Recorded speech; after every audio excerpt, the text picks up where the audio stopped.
enggak pernah semua guru. Sebelumnya perkenalkan nama saya Novita Hadiah Fianti. Nama saya Fadila Fatihah. Di sini mau wawancara tentang kurikulum jurusan ini. Sebelumnya namanya Saya Miss Nadia, jadi sebagai guru bahasa Inggris kelas 8 sama 9 dulunya kuliahnya di mana? Lulusan di mana? di Unisma Bahasa Inggris. Udah berapa lama mengaji? 3 tahunan. Udah lama ya? Ya. Lumayan. Iya, 3 tahunan. Langsung pertanyaan nih. Iya.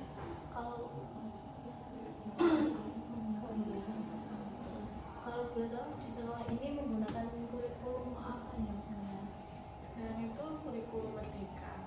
Terus pembelajarannya pakai yang apa ya, itu deep learning gitu. Yang dari pemerintah yang baru itu. Iya. Bagaimana cara ustazah membantu siswa agar tidak hanya paham materi, tapi juga bisa menerapkan pengetahuan ke situasi sehari. Biasanya kalau kemarin itu ada namanya pembelajaran apa namanya inquiry. Jadi ada inquiry kolaboratif. Jadi pembelajarannya di kelas itu kita kasih materi, habis itu penerapannya itu di luar sekolah. Jadi mereka itu dibawa ke kemarin itu kebetulan IPS. Jadi inquiry itu kolaboratif antara beberapa mata pelajaran termasuk IPS, bahasa Inggris, informatika. Yang pertama, jadi ada 2 kali inquiry gitu, yang satunya di luar sekolah, satunya di dalam. Terus kemarin itu di ini buah tangan tempat oleh-oleh itu. Jalan-jalan gitu. Jadi mereka sambil jalan-jalan sambil Kita nge-refreshing gitu. Jadi belajarnya nggak begitu kaku gitu kan. Tapi sebelum ke lokasi itu kita ngasih materinya di kelas. Jadi ada materinya itu lewat LCD sama pakai tablet mereka.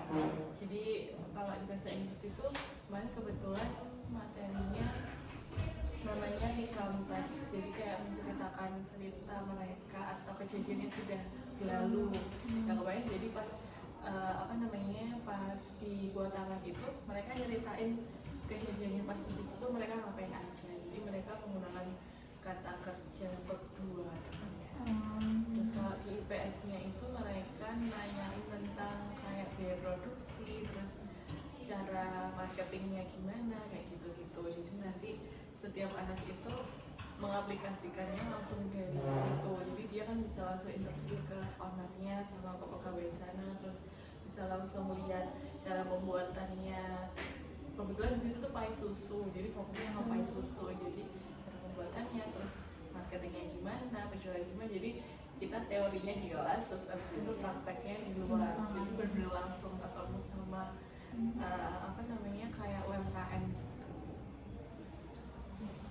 Ada pertanyaan kedua ya saya. Bagaimana cara usaha itu membuat tugas itu agar siswa itu bisa berpikiran kritis gitu? Biasanya lebih ke soal esainya. Jadi kadang pilkanya itu paling minimal itu 20 soal aja. Terus nanti esainya itu biasanya literasi. Kalau nggak gitu tergantung ini ya materinya. Kalau sekarang itu kan materinya ini Hikam Teks. Nah literasinya mereka itu dari kayak lebih ke menceritakan tentang holidaynya mereka kayak gitu, atau mungkin pengalaman baik atau buruk. Dari situ kan mereka bisa flashback.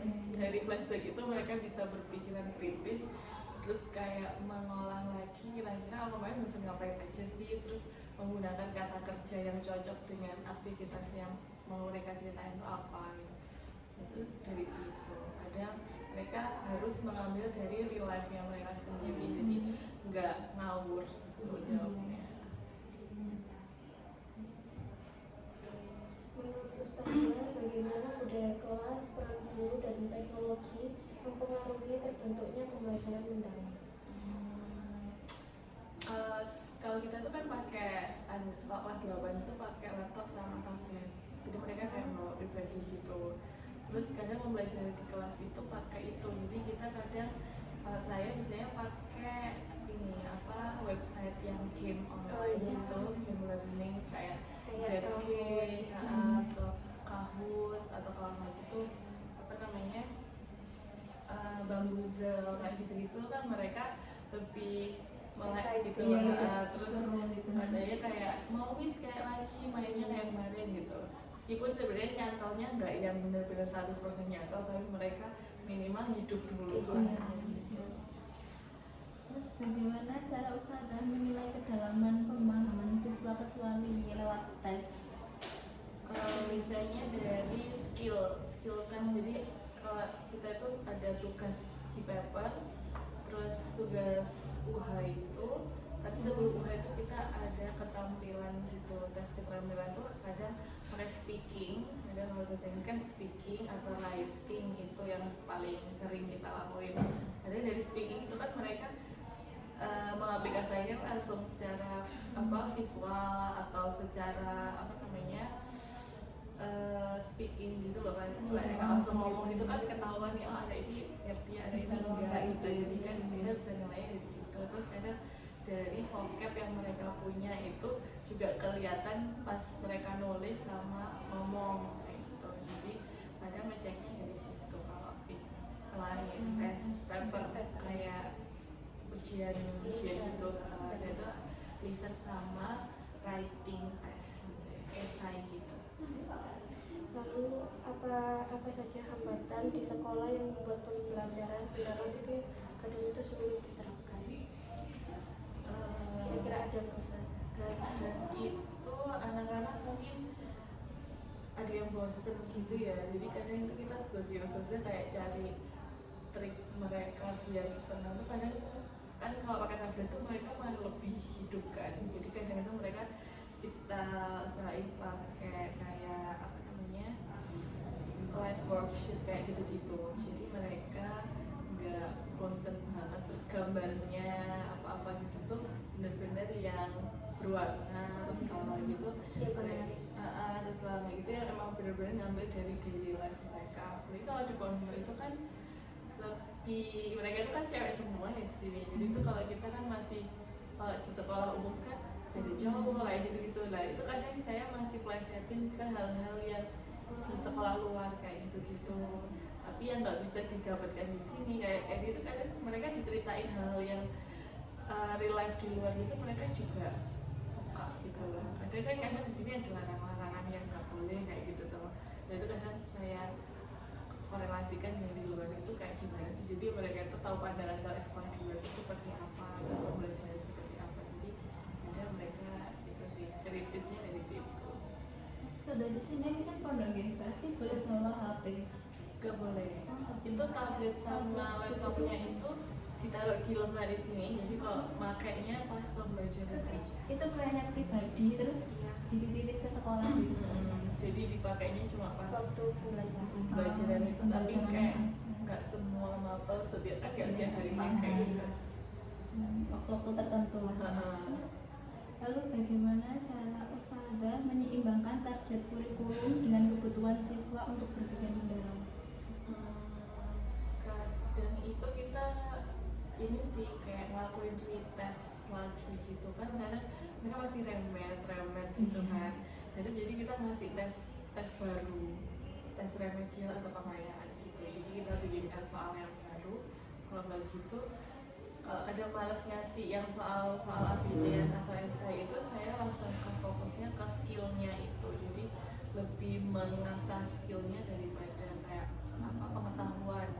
Nah kalau dari situ kan misalkan bahasa Inggris kayak minimal itu skillnya yang harus terasah dulu kan. Kayak kadang tuh anak-anak malas buka kamus, kan kamusnya mereka tuh kamus yang tebel itu, kamus Indonesia itu kadang mereka malas buka, jadi kayak cuma ditaruh di lemari kayak gitu. Udah vocabnya dikit, terus mereka itu nggak mau buka kamus gitu. Terus dari situ kadang paling saya ngetesnya dari writing atau speaking. Jadi mereka tak tulis dulu baru nanti suruh ngafalin. Dari situ.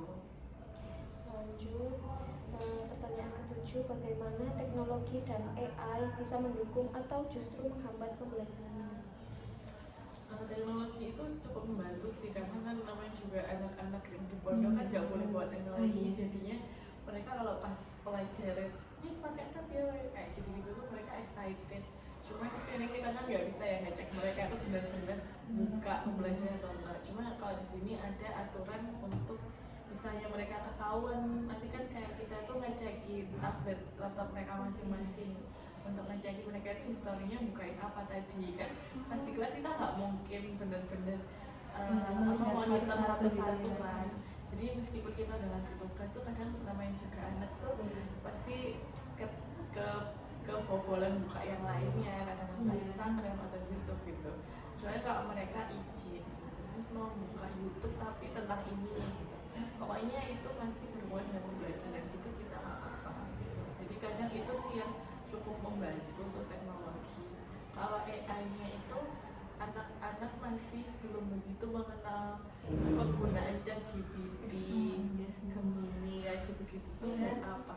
Orang buka juga kan Jadi mereka tuh kadang ribetnya membuka sosial media daripada buka itu, mesti kayak manfaatkan AI gitu. Mungkin mereka buka AI-nya untuk translate. Oh iya, emang enak kalau di AI. Iya, Jelas. Kalau di Google kan kadang memang translate itu agak ya berantakan gitu. Tapi kadang saya nggak bolehin karena nanti kalau kamu ngerjainnya lewat AI itu jawabannya AI bukan jawaban dia. Terus kan ketahuan, terus maksudnya kita kan tahu kemampuan anak ini tuh aslinya misalnya bahasa Inggris harusnya dia dapat nilai itu standarnya dia itu 50 gitu. Terus ternyata kok esainya atau jawabannya kok gini kalimatnya, terus vocabnya kok kayak banget gitu. Terus kayaknya dia nggak tahu ini artinya. Ini nanti yang harus kayak coba tanya ulang, mereka tuh nggak tahu artinya. Kan maksudnya ketahuan dari situ. Jadi tanpa kita ngerti dia buka apa gitu, kita ngerti. Terus kadang dari teknologi itu cuma minusnya kadang namanya anak pondok aja sih, karena mungkin ya kalau di sekolah pun sama aja ya. Jadi kadang bukanya yang lain-lain, jadinya waktu itu kadang 2 jam pelajaran sama mereka tuh bisa jadi sengaja di molor-molorin biar nanti next meeting itu biar pakai tab lagi gitu Pak. Jadi kayak harusnya bisa selesai 2 jam itu, akhirnya mereka jadi ini sebelum ngirim atau kalau kan kita seringnya pakai Canva. Jadi kalau tugas-tugasnya pakai Canva kan tinggal nge-share ke kita, terus jadi kita bisa merevisi punya mereka gitu. Ada mereka yang itu kan belum selesai lah, yang belum ngirim apa jadinya mengolong-olong waktu. Jadi harusnya 2 jam bisa 2 minggu. Iya, jadinya gitu. Minusnya itu sih karena anak SMP masih pengen eksplor yang lain-lain, terus apalagi anak pondok kan bener-bener banyak banget yang diminimalisir di sini, yang nggak boleh ini, yang nggak boleh itu ya. Soalnya ada sanksinya kalau misalnya historinya ketahuan yang buka Instagram gitu, itu disita 2 minggu. Jadi dia nggak boleh pakai tablet atau laptop itu selama 2 minggu ke depan di mapel apapun. Kalau misal ada tugas itu gimana? Jadi dia harus pakai kertas jadinya, manual gitu. dan nggak boleh browsing dan lain kayak gitu. Lanjut terus ada lagi pertanyaan terakhir. Bagaimana Ustazah memastikan pembelajaran mendalam bisa diikuti semua siswa, termasuk yang kemampuannya beragam? Kan kemampuan siswa itu kan nggak sama semua gitu.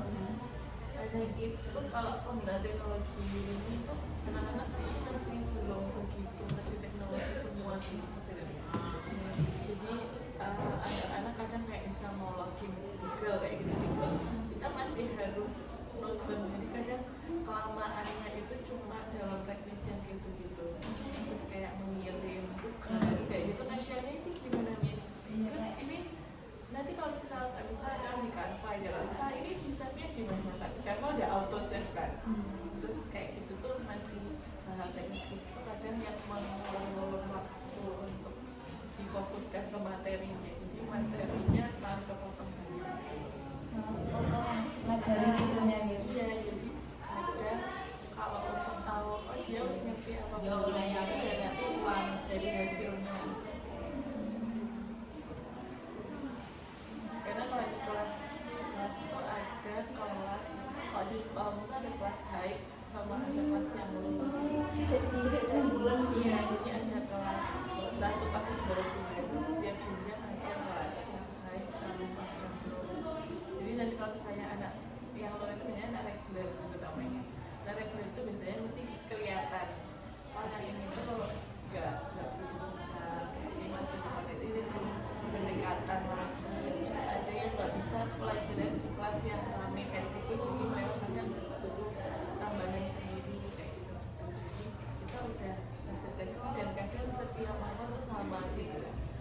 ini lawan ini tuh ini DPR nggak bisa bikin kelas itu karena ya di semua makhluk itu sama aja. Jadi ada evaluasi Malah jadi evaluasi anak ini harus butuh tambahan les gitu.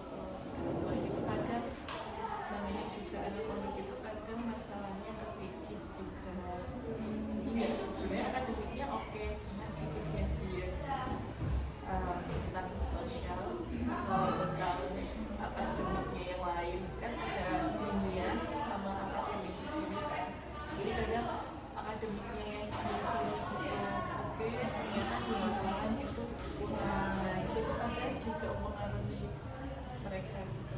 Jadi kadang di sini guru-guru mabok itu kayak ini juga kayak guru BK juga. Karena harus bisa wali kelas itu tuh harus kayak bisa ngerti bocah ini tuh sebenarnya butuh penanganan khusus, harusnya dipanggil BK kayak gitu. Karena kayak terbelenggu mungkin ada yang di kangen rumah, ada yang nggak bisa main HP. Nanti kan biasanya itu mereka per bulan sekali itu disamperin orang tua. Iya, sama kunjungan pondok gitu. Jadi mereka pas weekend, kayak pas hari Minggu dulu, jadi kayak seharian itu dari jam 7 pagi sampai jam 5 sore itu mereka nggak keluar. Jadi cuma online aja. Jadi Korea dari itu kan setelah mereka bisa buka HP, saya itu udah kontrolnya orang tua sendiri. Kayak gitu pak, pas namanya kan kafe, jadi itu yang mereka tutup. Ini kan juga libur. Semangat gitu ada lagi tambahan gitu. Ya terus nanti besok Senin gitu, rupanya udah kafe, harusnya ada kurang terus kayaknya masalah. Nah, di sini liburan biasanya ya, Desember. Jadi Desember ini mereka perbulangan tuh 2 minggu.